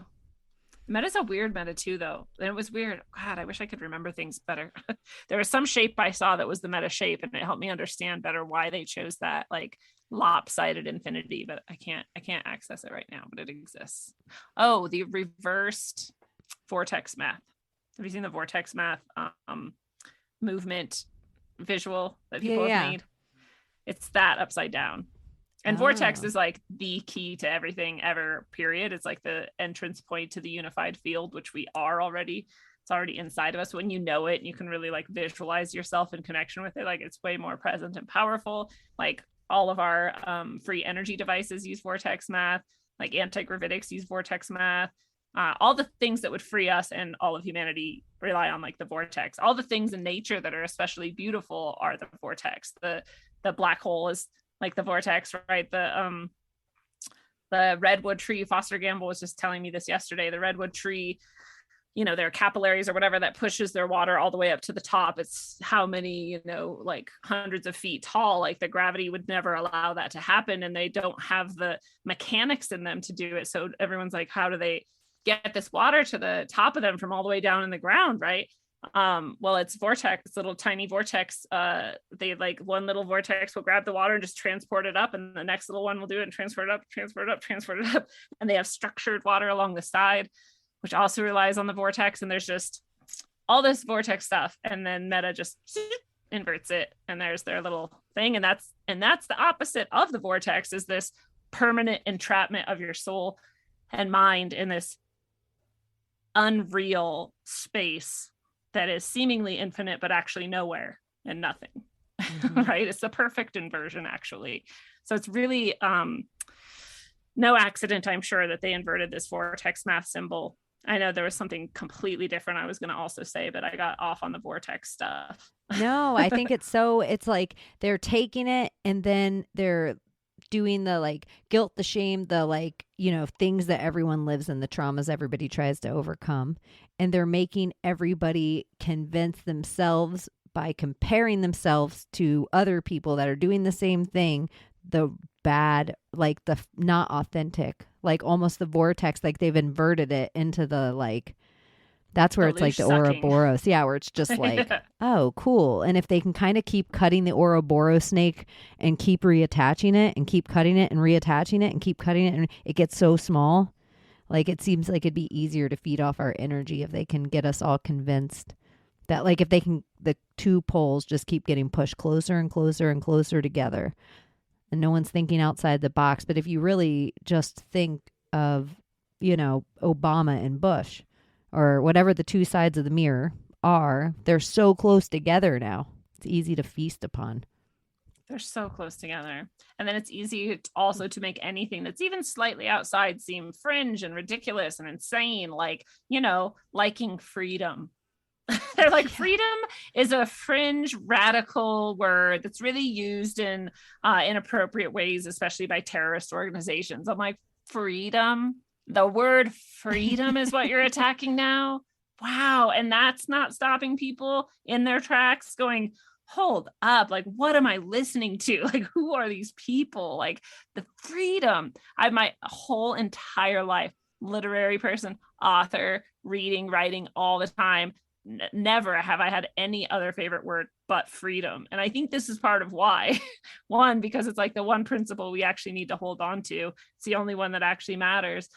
And two, because I think part of me knew like this was going to become some kind of a target someday. And like, we have to hold on to the actual meaning of this word. Like, we can't let them Orwell this word away into some like new speak, double speak bullshit where they pretend like freedom equals terrorism. They take Nazi and Jesus. freedom and they're the same thought in your head eventually. Yes. Or they'll just remove it completely, which is also what they talk about in Orwell and talk about in their idea of like the perfect world. Like, we should have less words. We need a language that's easier for everyone to use. And so it has to be a streamlined language with less choices of words so that everyone can learn it easily all over the world. I'm like, I see what you're doing here. That's why I think the trans, like the names, or how they made everyone pick pronouns and now there's a billion pronouns. In my opinion, they did it so eventually 5 years from now, 10 years from now, we all agree no pronouns will all just be they. Yeah. And then it's easier to take away the womb and take away the vortex. Yeah. And the womb is the vortex. And that's like that same visual, right? Where we're all wearing all these futuristic things. We just have like a unitard on. We all just have the same unitard on. I'm like, why does the future suck so bad? Yeezy, we all have Crocs and like sand colored clothes. This is like one day, again, I like looked and maybe someone also like pointed this out to me. It's not my own thought, but I realized it was true. And I looked at all these kids and I'm like, holy shit, you dress like mental patients. You're all wearing easily slip on, like you can't harm yourself or anyone else with those shoes. Your pants are all like sweats and like, the leggings, and I wear the leggings too. I cannot lie.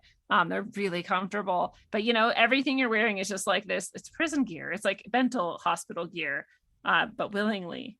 And I'm Here's just internalizing it over and over again. You just saying that made me think, look how close prison and mental hospital gear is to doctors and nurse gear. Ooh, that's true. Like, it's literally the same Crocs, the same scrubs, the same everything. And they are the people like literally regurgitating our society into oblivion. Yeah. Like, they're us following the smart people. It's gotten us into a lot of trouble. They're the jail keepers. They're the prison keepers. They're the, I always heard a joke from psych nurses that I worked with that they said the only difference between a psych nurse and a patient is somebody's holding the key. It's true. A lot of the people I know who go into psych are like, questionable. Like, but I kind of look at it as like any good healer. I'm like, well, they went through their shit and healed it, and now they're helping the people who are still going through that shit. So, that's a good thing, I guess. But it is funny. These are the people who have become our prison guards in this whole fiasco of the past 2 years, right? We're supposed to like put them up on a pedestal. They're on the front line, like bang the pots for them. We'll also just like shuffle a bunch of them away and forget about them if they don't do what we say. Fuck them. But also they're still our heroes and like on the front line and like the best you can get anywhere, the most selfless, beautiful souls, these nurses and these doctors. Even though they're literally murdering you with remdesivir and by intubation, even though your oxygen levels are super high, they're still the best people in the world, and you have to listen to them. You can't question them at all. They might force a do not resuscitate order on you, but they're golden angels straight from God. Listen to everything they say. Don't question anything they say. Unless they're the ones saying what we don't like, then definitely let's kill them. But they're not getting any otherwise- kickbacks for referrals. They're not getting any kickbacks from Big Pharma. They're not getting any kickbacks from the CAT machine. The CAT scan machine they just asked you to go through. They're not getting any kickbacks from the cardiologist they sent you to, or any kickbacks from the vascular surgeon they sent you to, or maybe the kickbacks to the diabetes, the endocrinologist isn't going to be the same. So even though you probably should go to that doctor, I'm not going to send you there. Yeah.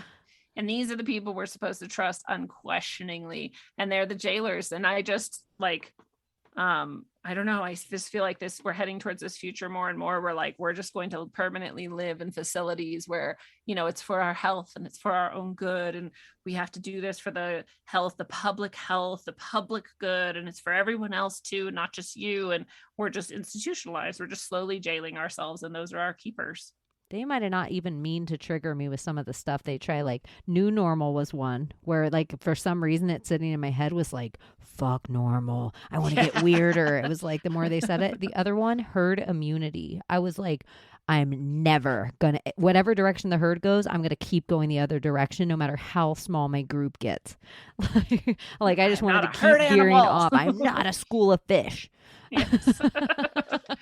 I love it. I just felt this constant battle, but I have noticed the infiltration, not invasion, where it feels good. The person you're like chewing the cud from, like I've noticed the people that have had no issues with ever being shadow banned. I've noticed the people that have no issues with their audience ever growing or with people never finding them. Like I see those people too. I see people that I'm like, and their narrative is a little different than mine, or they lean ways, and not that I have a narrative or not that you have a narrative, but I'm like, something about them just feels a little different than the authentic people I listen to.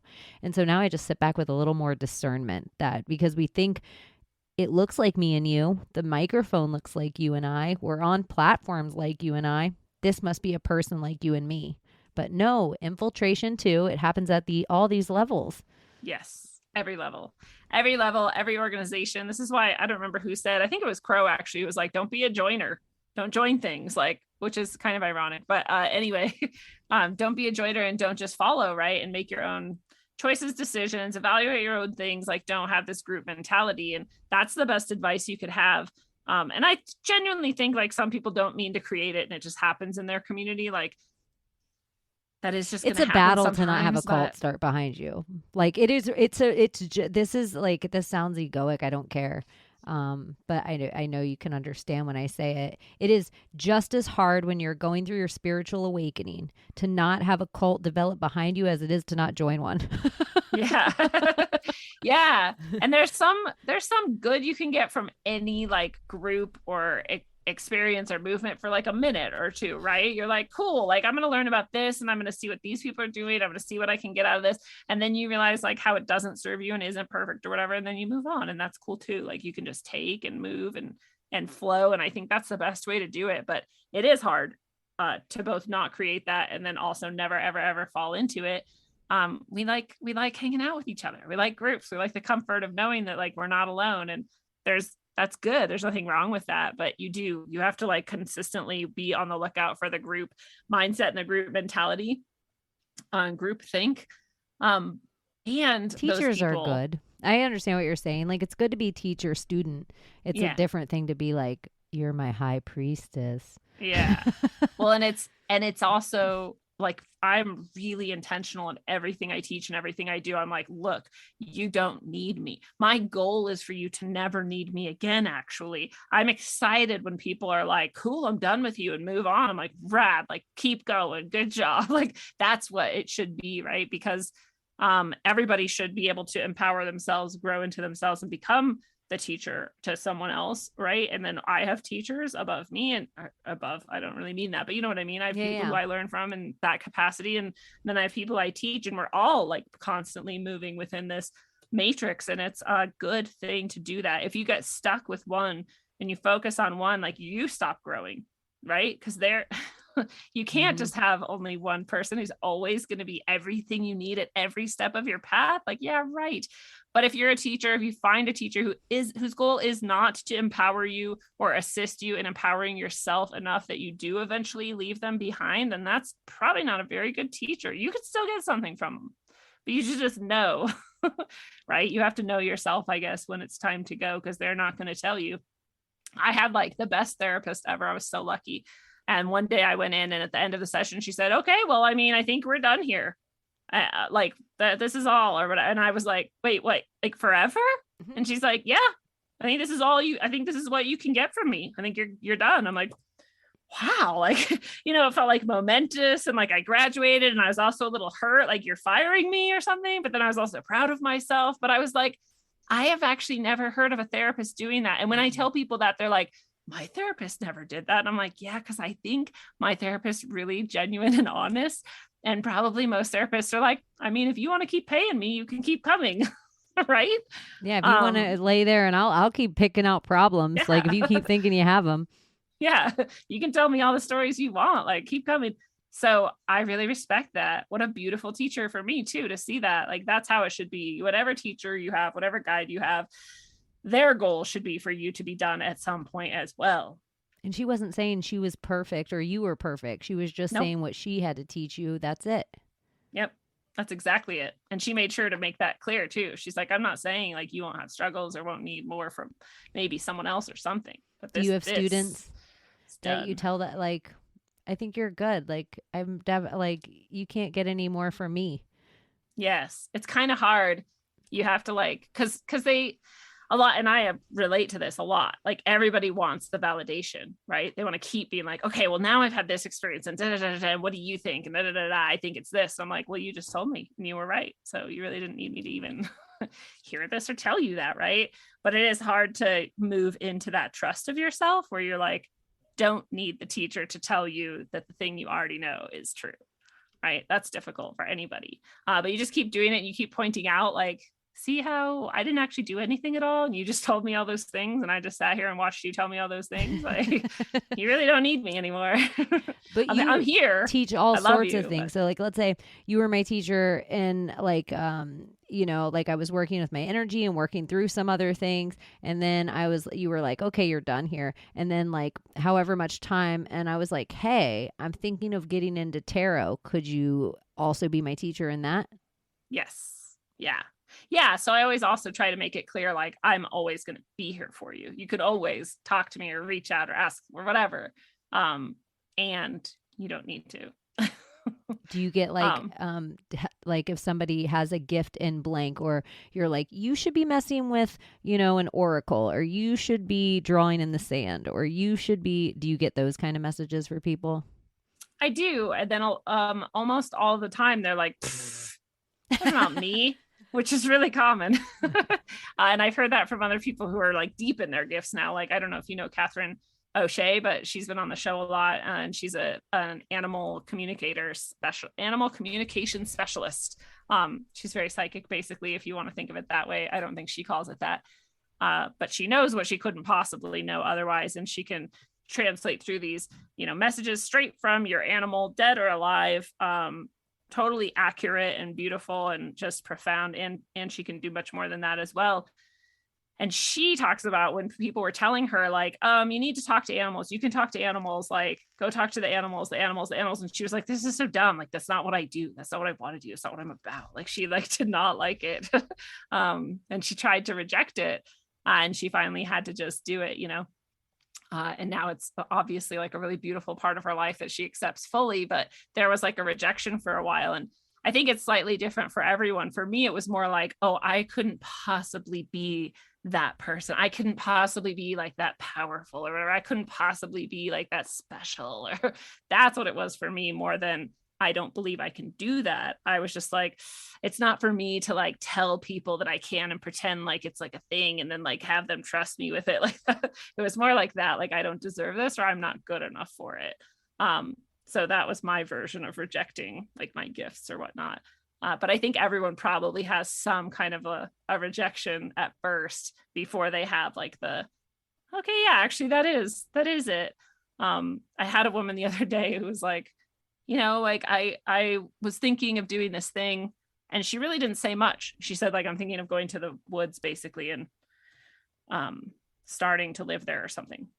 But in my head, what I heard and what I saw was, she's going to go to the woods. She's going to start a center. She's going to have people come. It's going to be very healing and like a retreat sort of thing. And she's going to offer them all these modalities. And I heard it and saw it so clearly that I just thought that's what she told me, like genuinely. And like partway through, she's like, well, I mean, do you see anything about like, maybe I could like do something? She was like beating around the bush. And I was like, oh, I just thought like you heard her spirit so clear. Yes. I saw it so clearly that I thought she described it to me, and I clearly was just like getting that, and which happens to me like a bit, but it was just that. Yeah. So I was like, oh yeah, no, totally. Like that's here's what, and I was like, I'm sorry. I guess I should like pay more attention. And you've been practicing all this stuff for a while, and you're still having gifts kind of open up to you still. Yes. Yeah. Because I think no matter who you are and what you're doing, the more you're practicing it, the deeper it's growing, the better it's getting, the clearer it's getting, and the more aspects of it you're noticing. And it's hard to describe too, because I tell people, you've always been doing this. You've always been doing it. You've always just known things suddenly without knowing why you know them. You've always seen, some image or some vision of something and not sure why, or you always felt very strongly physically like this is bad or this is really good. Like everyone actually is always doing most of these things most of the time. We just got so used to it as children, as young adults or whatever, that we just didn't even like notice it. And then we also noticed at some point that like no one ever talked about it, ever said anything about it, ever trusted it, ever like put it out there. So we must not do that. That's not what our society does. So what humans do, like we learn when we're children by watching other people do, and no one was doing that. So we just kind of like put it all aside. And the process of relearning it is relearning it. You're just uncovering it really and being like, oh yeah, I've like always done this actually. Like it's not. And that's what kind of throws people too, because they're like, but I really haven't. I don't have any experiences like that. You're like, yeah, you do. We all do. Do you think people playing, like actually playing it, not just, I know people talk about psychedelics opening some of these gifts up and everything like that, but maybe just playing, bubbles, squirt guns, running, sweaty, like that kind of, those probably unlock it too. They probably get something flowing in there in the healed part. I think you're absolutely right. Yeah, in the healed part. Because that makes so much sense, right? Because also what we talk about is healing. If you have these wounds and you have these traumas, we were talking about it earlier, like something has something to stick to. Right. And then that stuff is like going to harm you and drag you down, and it's going to block you. You're not going to think clearly or hear clearly or feel clearly or any of it clearly. And then you can just flip that right around and be like, when you're in play, genuine play and release and abandon and joy, that's like the clearest channel you have. Right. Totally open. Love at the center of it is what is going to empower that. How could we all love our daemons more? Oh, that's such a good question. I love it too, because it's this like shadow self area too, right? Like this is where you can do a lot of shadow work, and this is like your daemon is like the part of you that like the you that you are in your body and presenting to the world is the you that you've kind of crafted to some degree. Right? Like I'm not just sitting here with my like belly out and like burping and stuff because I'm like, oh, we're in pleasant company and we're going to be polite. Like we put something together and we construct it. But your daemon would be like that part of you that's like no reservations, no suppressions. Like this is your true self. I lost the question though. What could we do to love it more or honor it more, or treat it like? I feel like it's probably so neglected. It's probably such a neglected part of ourselves.